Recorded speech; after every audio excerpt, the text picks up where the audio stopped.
بسم الله الرحمن الرحيم نحمده ونصلي ونسلم على رسوله الكريم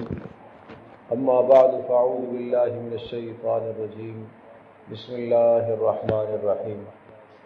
وما أرسلناك إلا رحمة للعالمين صدق الله مولانا العظيم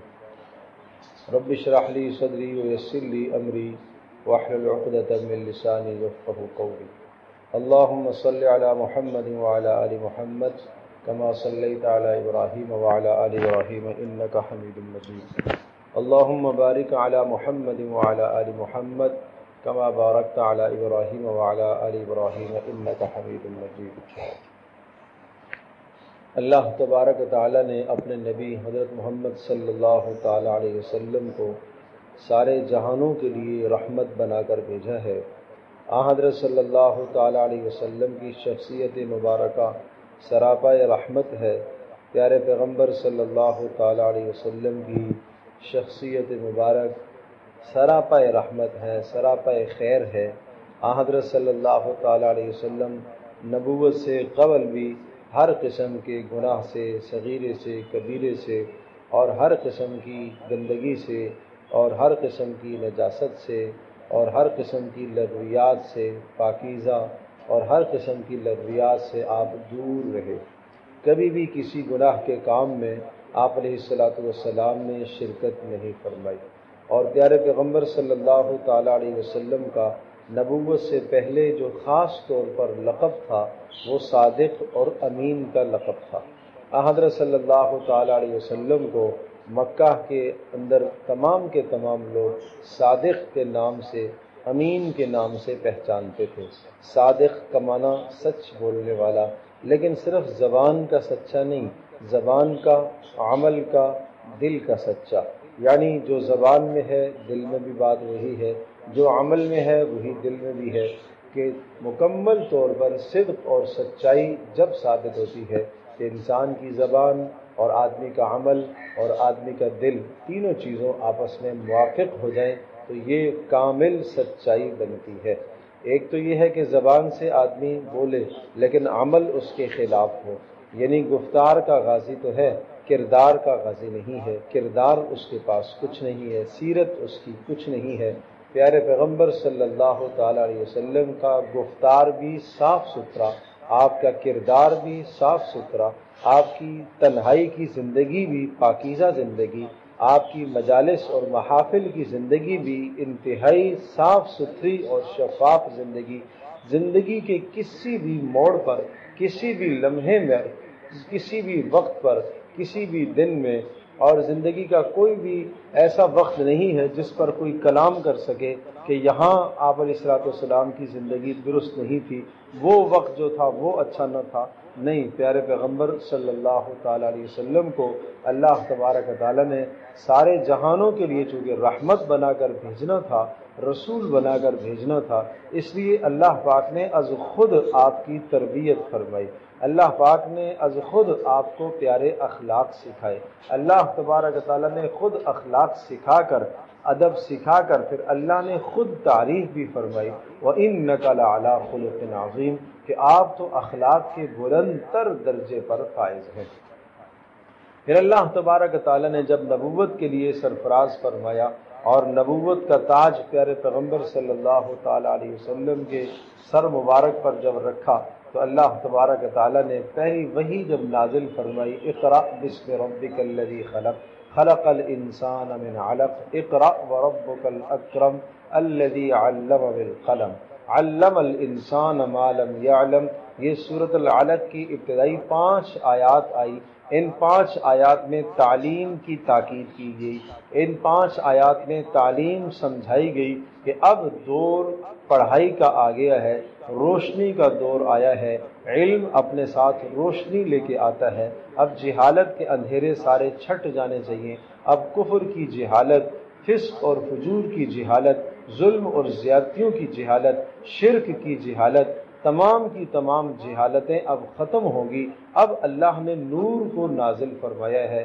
وحی کو نازل فرمایا ہے۔ الف لام را کتاب انزلناہ الیک، ہم نے یہ کتاب اس لیے اتاری ہے لتخرج الناس من الظلمات الی النور، تاکہ آپ لوگوں کو اندھیروں سے نکال کر روشنی کی طرف لے کر آئیں۔ کفر کا اندھیرا، شرک کا اندھیرا، فسق اور فجور کا اندھیرا، نافرمانیوں کے اندھیرے، یہ سب کی سب تاریکیاں ہیں، یہ سب کی سب اندھیرے ہیں، یہ سب کی سب تاریکیاں ہیں۔ ان تمام اندھیروں سے، ان تمام تاریکیوں سے نکال کر روشنی کی طرف، ایمان کی طرف لانا، توحید کی طرف لانا، اخلاص کی طرف لانا، اخلاق کی طرف لانا، عبادات کی طرف لانا، یہ پیارے پیغمبر صلی اللہ تعالی علیہ وسلم کو اللہ نے منصب عطا فرمایا۔ یہ کام اللہ پاک نے آپ کو سونپا کہ اب آپ کا یہ کام ہے۔ اور اس پہلی وحی کے اندر تعارف کرایا گیا اپنے رب کا کہ تمہارا پروردگار وہ ہے جس نے تمہیں پیدا کیا ہے، اور ایک حقیر مخلوق سے اٹھا کر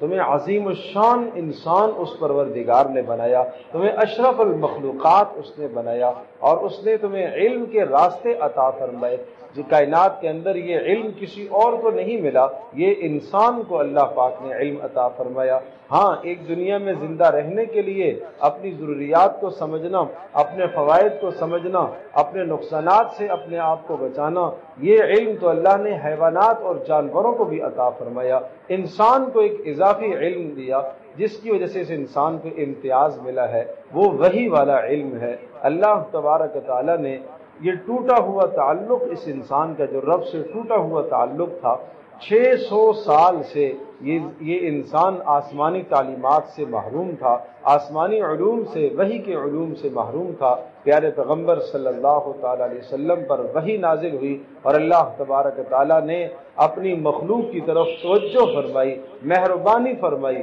حضرت محمد رسول اللہ صلی اللہ علیہ وسلم کو رسول بنا کر مبعوث فرمایا۔ اس پہلی وحی میں عرض کیا اللہ نے اپنا تعارف کرایا، انسان کی حقیقت بتلائی، علم کی طرف ترغیب دی۔ یہ گویا کہ 3 بنیادی باتیں آ گئیں۔ پیارے پیغمبر صلی اللہ تعالی علیہ وسلم اس وحی کو لے کر، ان آیات کو لے کر آپ علیہ السلام اپنے گھر میں تشریف لائے۔ پہلا مرحلہ تھا وحی کا، اس سے پہلے فرشتوں سے ہم کلامی ہوئی نہیں، یہ پہلی بار تھی۔ پیارے پیغمبر صلی اللہ تعالی علیہ وسلم نے جبریل علیہ السلام کو ان کی اصلی حالت میں انہیں دیکھا تھا، اس لیے فطرتاً جسم پر گھبراہٹ طاری تھی، خوف طاری تھا۔ آپ علیہ السلام کا جسم کانپ رہا تھا اور بخار کی سی کیفیت ہو گئی۔ آپ گھر میں تشریف لائے اور اپنی اہلیہ حضرت خدیجہ رضی اللہ تعالی عنہا سے ارشاد فرمایا، زملونی زملونی دسترونی دسترونی، لے آؤ کمبل اوڑھ دو، کمبل اڑا دو، کمبل اڑا دو، میرے اوپر لحاف ڈال دو۔ چنانچہ پیارے پیغمبر صلی اللہ تعالی علیہ وسلم کو حضرت خدیجہ رضی اللہ تعالی عنہا نے لحاف میں لپیٹا، پھر آپ علیہ السلام نے وہ ساری کیفیت بتلائی۔ رسول اللہ صلی اللہ علیہ وسلم کے بتلانے پر حضرت خدیجہ رضی اللہ تعالی عنہا کے جو جملے ہیں وہ جملے بڑے اہم ہیں، اور مجھے ان جملوں کی تشریح کرنے کے لیے یہ ساری تمہید میں نے اس وقت باندھی ہے۔ حضرت خدیجہ رضی اللہ تعالی عنہا نے کیا فرمایا؟ کلا، ہرگز ایسا نہیں ہو سکتا، آپ غمگین نہ ہوں، آپ کو نقصان نہیں ہے۔ واللہ لا یخزیک اللہ ابدا، قسم ہے اللہ کی، اللہ آپ کو رسوا نہیں کرے گا، اللہ آپ کو پریشان نہیں کرے گا، اللہ تبارک تعالیٰ آپ کو عزتیں، آپ کو رفعتیں عطا کرے گا۔ کیوں؟ اس لیے لأنک تحمل الکل، اس لیے کہ آپ تو دوسروں کا بوجھ اٹھاتے ہیں۔ پتہ یہ چلا جو دوسروں کا بوجھ اٹھاتا ہے، مشکلوں میں دوسروں کے کام آتا ہے، کسی مقروض کا قرضہ اتار دینا اس کا بوجھ اٹھانا ہے، کسی حاجت مند کی حاجت کو پورا کر لینا اس کا بوجھ اٹھا دینا ہے، اور کسی مخلوق الحال انسان کی خاطر تواضع اور خدمت کر کے اس کے گھر کے خرچے کو برداشت کرنا، یہ اس کا بوجھ اٹھانا ہے۔ کثیر العیال ہے لیکن آمدنی بہت قلیل ہے اور آمدنی میں گزر بسر نہیں ہے، آپ نے کچھ تعاون کر کے اس کے سر سے بوجھ اتار دیا، یہ ہے تحمل الکل، آپ دوسروں کا بوجھ اٹھاتے ہیں۔ اور وتکسب المعدوم، اور وہ شخص جو بے روزگار ہوتا ہے اس کو آپ روزی فراہم کرتے ہیں، آپ اس کو کمواتے ہیں، کمانے پر لگاتے ہیں، آپ اس کے لیے اسباب پیدا کرتے ہیں۔ تقر الضیفہ، اور آپ مہمان نوازی کرتے ہیں، اور وتعین علی نوائب الحق، اور اسی طرح سے مشکلات پر آپ مدد کرتے ہیں، وتصل الرحم، اور آپ صلہ رحمی کرتے ہیں، اس لیے اللہ آپ کو ضائع نہیں کرے گا۔ کیا کیا اعمال بتلائے حضرت خدیجہ نے؟ نمبر 1 آپ بوجھ اٹھاتے ہیں دوسروں کا، نمبر 2 یہ ارشاد فرمایا آپ